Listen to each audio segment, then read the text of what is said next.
చాలా నష్టపోతూ ఉన్నారు. రాష్ట్రంలోని అన్ని నియోజకవర్గ కేంద్రాల్లో స్టేడియం నిర్మించాలని చెప్పేసి ఈ సభ ద్వారా కోరుతా ఉన్నాం. అదేవిధంగా రాష్ట్రంలోని అన్ని గురుకులాలు మోడల్ స్కూల్స్లలో అదనపు గదులను నిర్మాణం చేసి విద్యార్థుల సంఖ్య పెంచి ఆ యొక్క విద్యార్థులను ఆదుకోవాలని చెప్పేసి ఈ సందర్భంగా తెలియజేస్తున్నాం. పోడు పట్టాల పంపిణీ చేయాలి. ఈ ప్రభుత్వం కొత్తగా చేసింది ఏం లేదు. అదేవిధంగా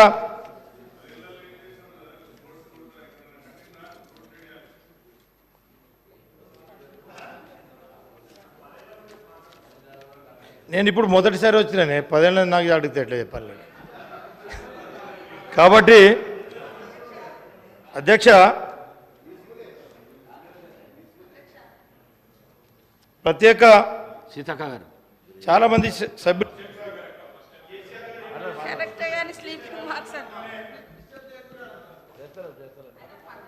కాబట్టి ప్రత్యేక తెలంగాణ రాష్ట్రం సాధనకు ముందు అభివృద్ధికి అమలులో ఉన్న ఎస్సీ ఎస్టీ బీసీ మైనారిటీ వర్గాలకు కేసీఆర్ గారి నాయకత్వంలో 10 ఏళ్ల పాలనలో ఎన్నో అభివృద్ధి సంక్షేమ పథకాలు అమలుతో బాసటగా నిలిచింది.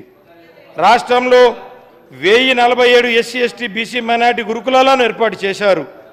6,70,000 ఎకరాల పోడు భూముల పట్టాలు పంపిణీ చేసి వాటితో పాటు బ్యాంకులో రుణాలు పొందే అవకాశాన్ని కల్పించారు. వాటితో పాటు రైతు బంధు పథకాన్ని అమలు చేశారు.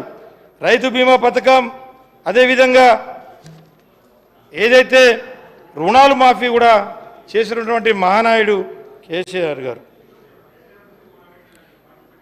అదేవిధంగా ఏదైతే గతంలో 6,70,000 పోడు భూముల పట్టాలు కేసీఆర్ గారు ఇచ్చారో మిగిలిన పోడు భూముల పట్టాలు ఎప్పటిలోగా ఇస్తారో ఈ సభ ద్వారా తెలియజేయాలని చెప్పేసి ఈ సభను కోరుతా ఉన్నాం. అదేవిధంగా రాష్ట్రంలో దాదాపు 4,380 గిరిజన తాండాలు గూడాలను కొత్త పంచాయతీలకు ఏర్పాటు చేసి పక్కా గ్రామ పంచాయతీ భవనాలను నిర్మించి ఇచ్చినటువంటి మహానాయకుడు కేసీఆర్ గారు.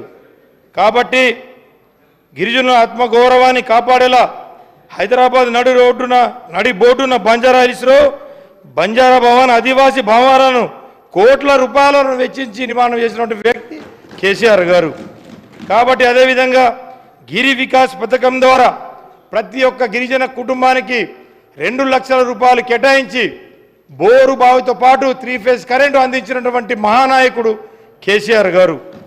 కాబట్టి అంతేకాకుండా నియోజకవర్గ కేంద్రాల్లో జిల్లా కేంద్రంలో పాటు నియోజకవర్గ కేంద్రాల్లో కూడా 2 కోట్ల రూపాయలతోటి ప్రతి ఒక్క నియోజకవర్గాల్లో అదేవిధంగా జిల్లా కేంద్రాలలో గిరిజన భవనాలను నిర్మాణం చేశారు, మంజూరు చేశారు, కట్టించి కూడా ఇచ్చారని చెప్పి సందర్భంగా తెలియజేసుకున్నారు. విదేశీ విద్యా పథకం ద్వారా అర్హులైన పేద విద్యార్థులకు 20 లక్షల రూపాయలు సాయం అందించారు. కళ్యాణ లక్ష్మి, షాదీ ముబారక్ పథకాలతో 1 లక్ష రూపాయలు సాయం అందించి నిరుపేద కుటుంబాలకు చెల్లెమ్మలకు మేనమామగా బాసగా నిలిచినటువంటి వ్యక్తి కేసీఆర్ సార్ గారు. దేశ చరిత్రలో ఎక్కడ లేని విధంగా దళిత బంధు పథకాన్ని తెచ్చినటువంటి వ్యక్తి కేసీఆర్ గారు.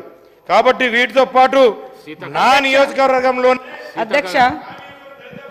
అధ్యక్ష మరి ఆయన ఎట్లా మాట్లాడుతున్నాడు? మొత్తముగా గత ప్రభుత్వం ఏం అంటే కాంగ్రెస్ ప్రభుత్వం ఏం చేయలేదు, అప్పుడు ఇప్పుడు మొత్తం మేమే చేసినామని చెప్తున్నారు. ఆ సోదరుడు మొన్ననే టీఆర్ఎస్లో పోయిండు, అప్పటిదాకా కాంగ్రెస్లోనే ఉన్నాడు. అంటే కాంగ్రెస్ ప్రభుత్వం యొక్క కార్యక్రమాలు నచ్చాయి కదా అధ్యక్ష. ఈరోజు ఈ రాజ్యాంగం ద్వారా ఎస్టీ స్టేటస్ ఇచ్చిందే ఎస్సీ ఎస్టీలకు కాంగ్రెస్ ప్రభుత్వం అధ్యక్ష. అదేవిధంగా సోదరికి కూడా రిజర్వేషన్ రావడానికి ఆ రోజు 1976లో ఇందిరమ్మ గారు మరి తీసుకొచ్చినటువంటి రిజర్వేషన్ తోటే ఈరోజు సోదరుడు ఈరోజు ఎమ్మెల్యేగా ఇక్కడ రావడం జరిగింది.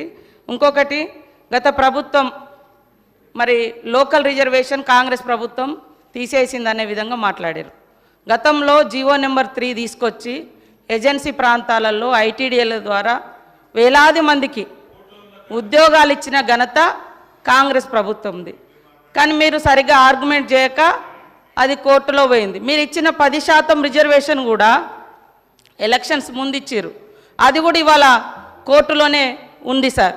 కాబట్టి మాట్లాడేటప్పుడు కూడా కొంచెం ఆలోచించాలి. అదేవిధంగా పోడు భూముల చట్టం వందల సంవత్సరాలుగా అడవులలో బతుకుతున్నటువంటి అణగారిన ఆదివాసీ గిరిజన వర్గాలకు మరి పోడు భూముల చట్టం 2006 ద్వారా హక్కు కల్పించినటువంటి ఘనత శ్రీమతి సోనియా గాంధీ గారు యూపీఏ చైర్పర్సన్గా, అదేవిధంగా ఆనాటి ప్రధానమంత్రి మన్మోహన్ సింగ్ గారు సార్.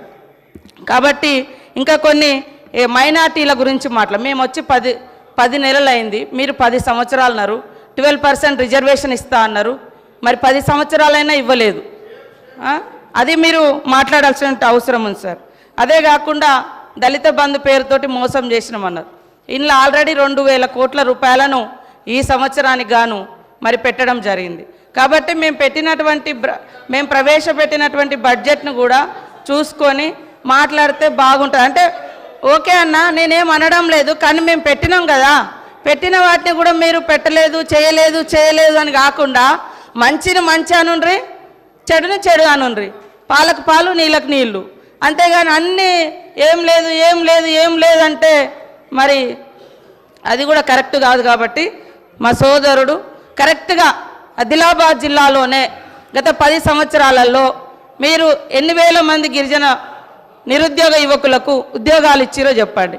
ఎంతమందికి ఎస్సీ ఎస్టీలకు ఇండ్లు ఇచ్చిరో చెప్పండి. ఎన్ని వేల మందికి నీటి వసతి కల్పించిరో వ్యవసాయానికి చెప్పండి. అదేవిధంగా మైనార్టీలకు సంబంధించి కూడా రిజర్వేషన్లు, ఉద్యోగాలు, ఇండ్లు ఏమిచ్చిరో చెప్పండి. మేము 10 నెలలు కూడా కాదు, 8 నెలల్లో ఇప్పుడు మా బడ్జెట్లో అన్నీ పెట్టడం జరిగింది. కాబట్టి ఇవన్నీ ఆలోచించి మాట్లాడాల్సిందిగా మా సోదరుని కోరుతా ఉన్నా అధ్యక్ష. అనిల్ జాదవ్ కన్క్లూడ్